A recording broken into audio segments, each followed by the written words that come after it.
চাপানুতোর লেগেই থাকে। মহাকাশেও কোনো রকমের সংঘর্ষ এড়ালো আমেরিকা এবং রাশিয়া। দিন কয়েক আগে মহাশূন্যে তাদের পাঠানো দুই কৃত্রিম উপগ্রহের মধ্যে সংঘর্ষ বাধার উপক্রম হয়। মারাত্মক সেই দুর্ঘটনা এড়ানো সম্ভব হয় একটুর জন্য, আর তাতেই হাঁপ ছেড়ে বাঁচে দুই প্রবল শক্তিধর রাষ্ট্র। আমেরিকার মহাকাশ গবেষণা সংস্থা নাসার ডেপুটি অ্যাডমিনিস্ট্রেটর প্যাম মেলরয় বিষয়টি নিয়ে সংবাদ মাধ্যমে মুখ খুলেছেন। তিনি জানিয়েছেন, গত 28 তারিখে অভূতপূর্ব পরিস্থিতির সৃষ্টি হয় মহাশূন্যে। একটি রাশিয়ান কৃত্রিম উপগ্রহ আমেরিকার কৃত্রিম উপগ্রহের কাছে এসে পড়ে। দুই উপগ্রহের মধ্যে 10 মিটারেরও কম দূরত্ব ছিল।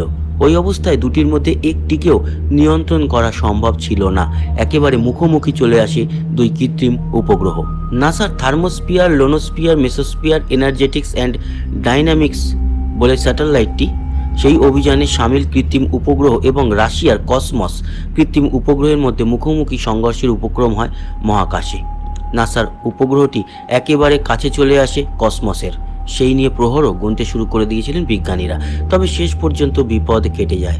মেলরয় জানিয়েছেন, দুই কৃত্রিম উপগ্রহের মধ্যে সংঘর্ষ বাঁধলে বুলেটের গতিতে ছোট ছোট টুকরো পৃথিবীর দিকে ধাবিত হতো।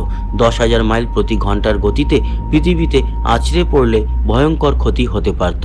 এই ঘটনার পর আরও সতর্কতা অবলম্বন করেছে নাসা।